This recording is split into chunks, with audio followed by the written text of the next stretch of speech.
What's going on YouTube? Welcome back to another video. So today we got the Audi out and we're going to be doing a pretty cool installation.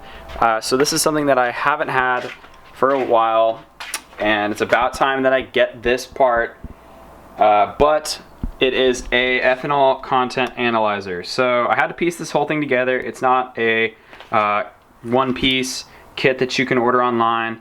So starting out over here we have a Continental or GM Chevrolet flex fuel sensor. So this I was able to get on Amazon. I will link this down below, or as well as I'll link everything down below, as well as a little write-up so that it's easier for you to piece this all together and to do this installation yourself, but I'll cover most of it today. So along with that sensor, you're going to need some fuel connections. They come in a pack of 2. I got 4 just in case because I wasn't sure how strong these were going to be. These are actually really good ones. I just got these at a local auto parts store. Over here we have the Ethanol Content Analyzer itself. This is going to be the brains of the operation. I will link the person who made this down below. It's completely custom. A lot of the B8 S4 guys are using this, and a lot of the BMW guys as well.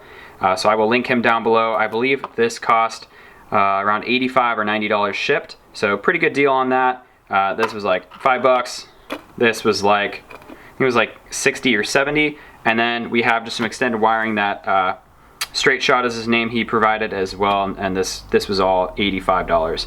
So overall, pretty stoked to have this all together, and let's go ahead and get started with the install on the S4.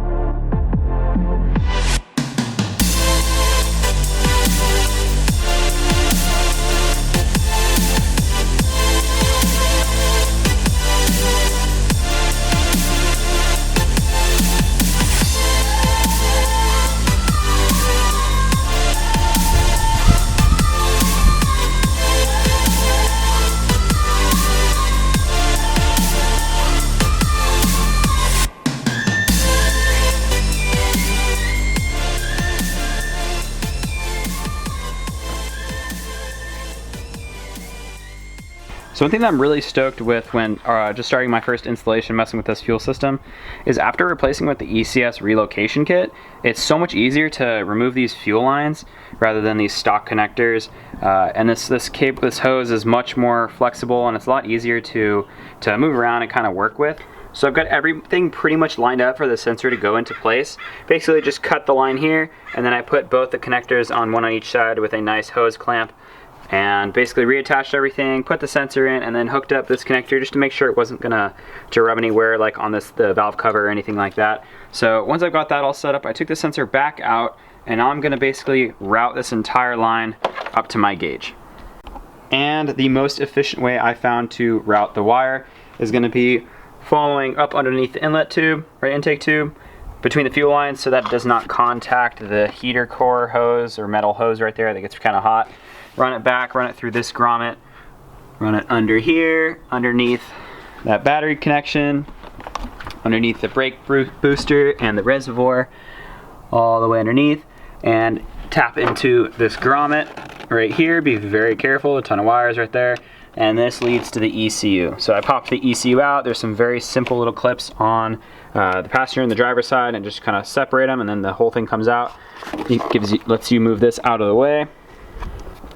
And then you have full access right underneath your steering wheel. Basically just fish this down and to the right, and eventually it should pop up over by your fuse panel.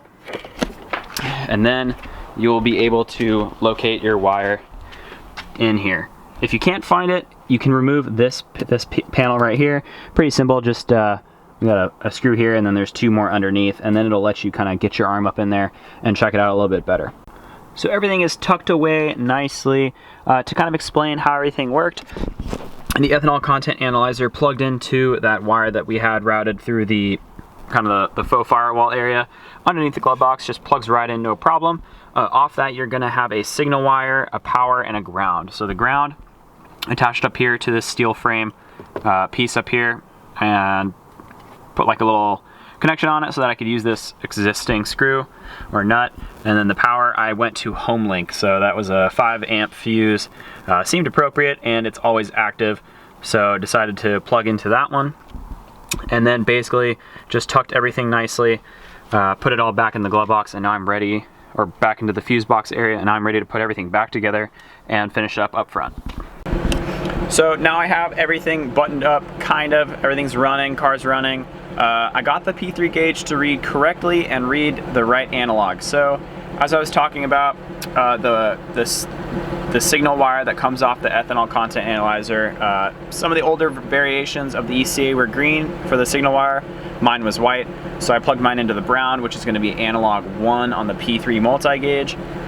And then I went into the gauge's configuration settings, switched over to turn on analog 1, made the decimal from the low side read 0, and then from the high side read 99.9. That way I can read a full ethanol range.